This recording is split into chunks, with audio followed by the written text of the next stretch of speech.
Welcome to Life and Living. I'm Joanna Gagis. This is a fun segment that we have coming up right now. I'm joined in the studio right now by a woman named Linda Lauren. She's a fourth-generation psychic medium, and she's the author of the book Medium Rare. Clever title, I love it. And as we look at that book, we see bubbles everywhere, filled with color. That's significant. We're going to talk about what all that means. You are a fourth-generation psychic medium. I imagine that growing up in a family where this gift was prevalent and present couldn't have been easy. Tell us your story very briefly. What was life like for you figuring this out? Their abilities. And in my family, everyone had something as we learned our grandfather, our great-grandmother, I mean, as we passed along. Now, my mother's side of the family, she had it, but it skipped her mother. Her mother would go to psychics. It's on both sides of your family? Yes, a double whammy. Yes, there is. Yes. I was also born with a veil, which is like a caul, something across your face that Italians, which I am, believe that it's second sight. So they were very excited. It's a very physical thing. Okay. They bury it. They have ceremonies with it. But growing up, really, I was alone I have two brothers, but I was alone for 5 years.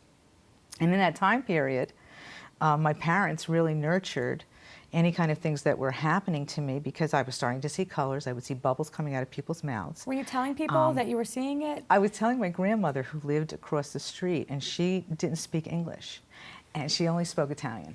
And she would babysit me, and I would go across the street, and I would say, "Grandma, you're not well, not well. You have red. And she was saying, oh, like this. Did she know what you meant? And she knew what I meant. She would tell my father and mother later on that, I was trying to say something to let her know. So she didn't know the literal translation, but she knew that you saw something beyond. I was picking up on an emotion. And the emotion was coming out of the color that I was seeing coming out of her mouth. And it depended. People would talk. I mean, to this day, they'll talk, and I'll see different colors, blues, reds, yellows, and it does mean something. Sometimes it means the green might mean they're in a healing position. Yellow, pink right now. You see pink coming out of me. You have a lot of pink. Now, you have a lot of pink and green, which means that you may write, you may create a lot more, something even more important down the road that has to do with sharing, loving. So there's something percolating. This takes a lot from you, but it's also a good thing. So, the colors tell me something. You literally see them as physical colors around the bubbles. It's like somebody blowing bubbles. You're blowing bubbles. Like it's we, like a little we kid. like we see in the book. Like on the book cover. It's literally, so are there are there colors that ever tell you that something is wrong? Are there colors that are disturbing? I don't see any one color as negative. Maybe, what I really pick up on is the emotion. Not the negativity. The energy is not negative.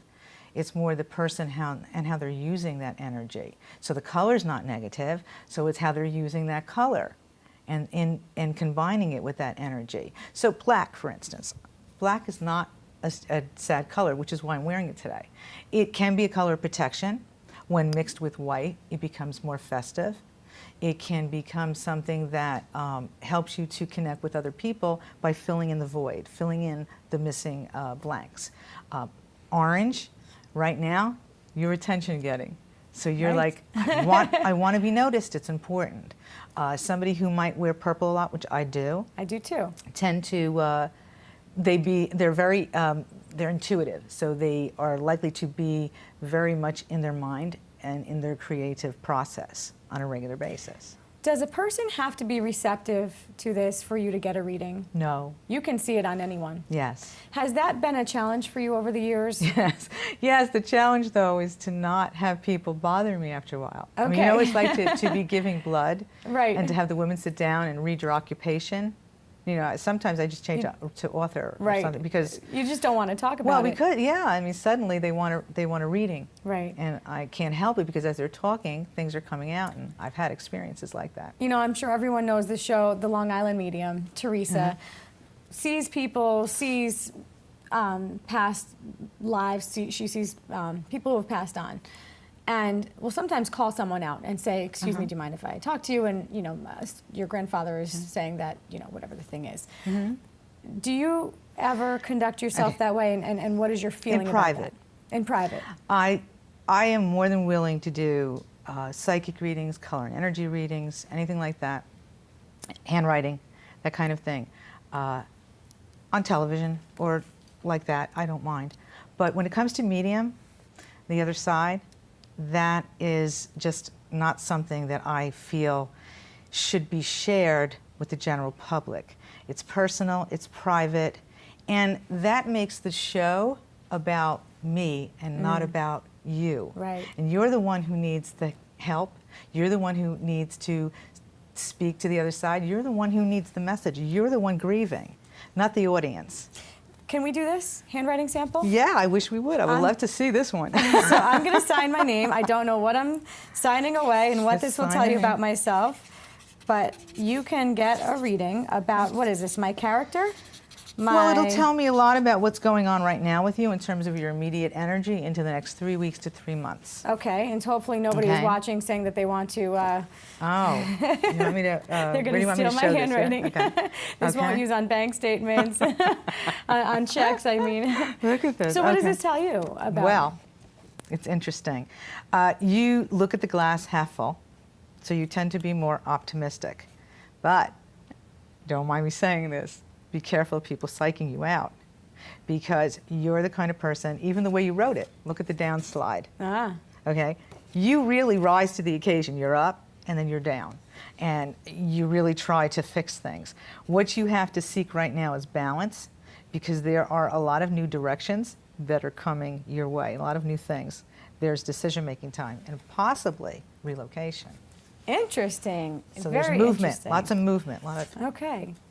Feels I'm like that. gonna take that home and chew it over. Now, you've been featured on CNN, ABC, TV Nightline. You've been on NPR, America's Radio News Network. You've done a lot of different media. And really, what's interesting to me is that you've actually helped on some investigations, some police investigations. Law enforcement, yes. Do you find that most people are receptive to this? And how do you handle the critics? Well, it depends on what you mean by who would the critics be. Well, are there naysayers? I mean, do you find people who say, that she's a hack, this isn't for real, she's... You mean in terms of police investigations? Sure.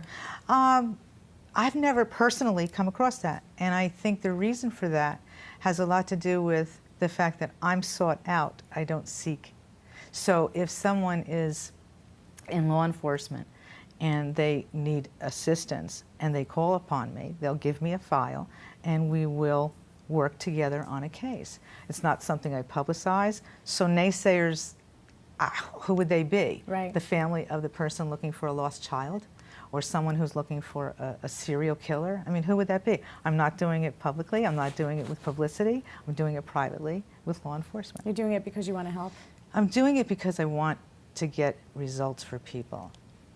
When it becomes about me, it's not going to help you. That doesn't mean that I'm not supposed to benefit too. It just means that people lose sight of the goal in general in life. Well, Linda, Lauren, thank you so much for coming here. Thanks for giving me a reading. Oh, and I'm anytime. going to ponder what all of that means in my life. 4th generation psychic medium and author of the book Medium Rare. Do yourself a favor, go and check it out because it's very fascinating. We're all very fascinated by it. Thank you. Linda, thank you so much. It's a pleasure meeting you. Likewise. And don't go anywhere. Life and Living is coming up again right after this.